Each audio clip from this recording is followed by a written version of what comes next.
Donc, Stéphane Destuc pour la FG2M, qui sera le dernier intervenant de la journée.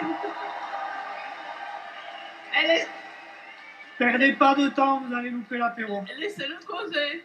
Bonsoir à toutes, bonsoir à tous. Ce mandat de 4 ans s'est ouvert par une vague d'attentats qui a secoué nos fondements. Malheureusement, il n'était que les prémices d'une série qui est loin de s'éteindre. La crise, installée durablement, a accentué les inégalités et laissé de nombreux citoyens au bord de la route. Le chômage de masse exclu. Cette désespérance s'est fait entendre dans les diverses élections avec une montée conséquente des extrêmes. Pour la seconde fois, le FN est arrivé au second tour d'une élection présidentielle. Le mouvement syndical est interpellé. Nous n'avons pas toutes les réponses, mais nous devons continuer à porter nos valeurs de solidarité, de respect, pour mieux combattre les arguments des extrêmes, du Front National et retrouver l'envie de faire société. C'est dans ce contexte que lors du dernier congrès de la CFDT Métallurgie, nous avons voté une motion intitulée « Démocratie et stratégie fédérale » qui porte sur la montée du Front National et les débats que nous souhaitons avec nos équipes et les salariés. La CFDT Métallurgie lutte contre les idées du Front National et pas contre les électeurs de ce parti. Cette mandature a aussi été marquée par une densité de réformes exceptionnelles. Rebsamen, El Khomri, Macron, autant de lois qui modifient en profondeur le dialogue social, les relations entre les partenaires sociaux. S'y ajoutent les réformes des retraites complémentaires, de la formation professionnelle, mais aussi les négociations de branche, et notamment pour notre fédération, une négociation qui a pour ambition d'aboutir à une convention collective nationale unique de la métallurgie. Le président Hollande, avec toutes ses maladresses, avait fait du dialogue entre les partenaires sociaux un préalable à toute évolution législative. La méthode du nouveau président est bien plus brutale. Elle ignore les concertations préalables aux réformes ou les équilibres trouvés dans les négociations paritaires, entraînant incompréhension et colère.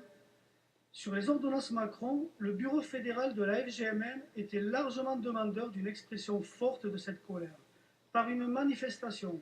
C'est ce que nous avons exprimé à la Confédération dans un courrier adressé à Laurent. Les 3 dernières lois donnent une force supplémentaire à l'accord d'entreprise, mais nous trouvons des caricatures tant chez les organisations patronales que salariées qui ne permettent pas de se projeter dans un modèle de co-construction à la française. Notre confédération doit continuer à œuvrer pour faire la démonstration de l'efficacité de notre type de syndicalisme. Ce syndicalisme qui a fait de notre organisation la première organisation syndicale du privé. Nous devons encore augmenter la proximité aux salariés et prendre du temps avec les militants pour qu'ils soient en capacité de démontrer que le syndicalisme réformateur, bien loin de la compromission, est au contraire le seul qui aujourd'hui produit des résultats dans ce contexte difficile. Notre responsabilité est aussi de dénoncer plus fortement les inégalités qui progressent. Nous avons souvent une communication juste mais trop raisonnable. Devant des situations inacceptables, retrouvons notre capacité d'indignation et de dénonciation. Ne laissons pas le champ libre aux extrêmes et aux aboyeurs.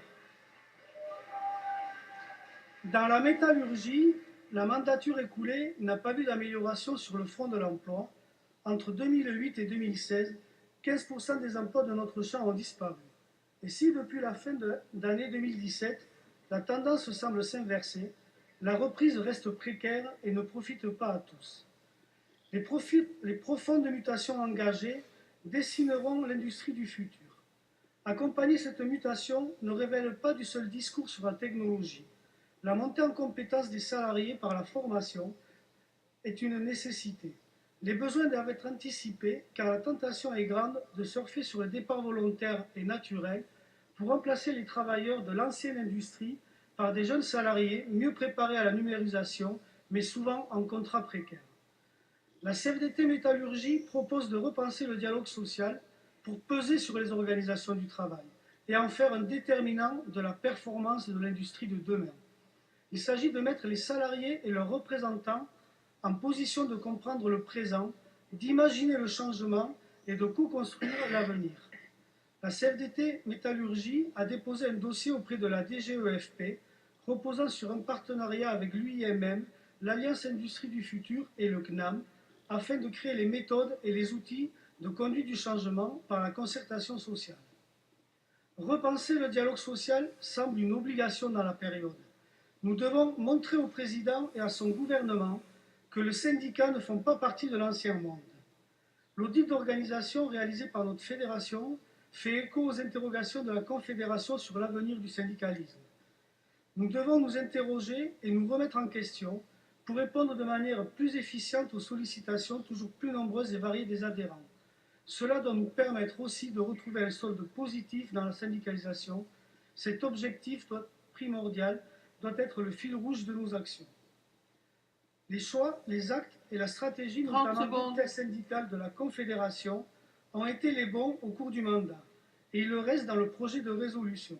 La LGMM continuera de s'impliquer dans cette action confédérale qu'elle souhaite voir renforcée au plan politique et industriel et pour de nouvelles régulations internationales, appuyée sur ces organisations, ces syndicats et leurs sections. Bon apéro, bon congrès, merci à tous. Merci. Merci Stéphane. Alors, dans votre ordre du jour, il devait avoir le compte-rendu de la commission des mandats. Or, en raison des intempéries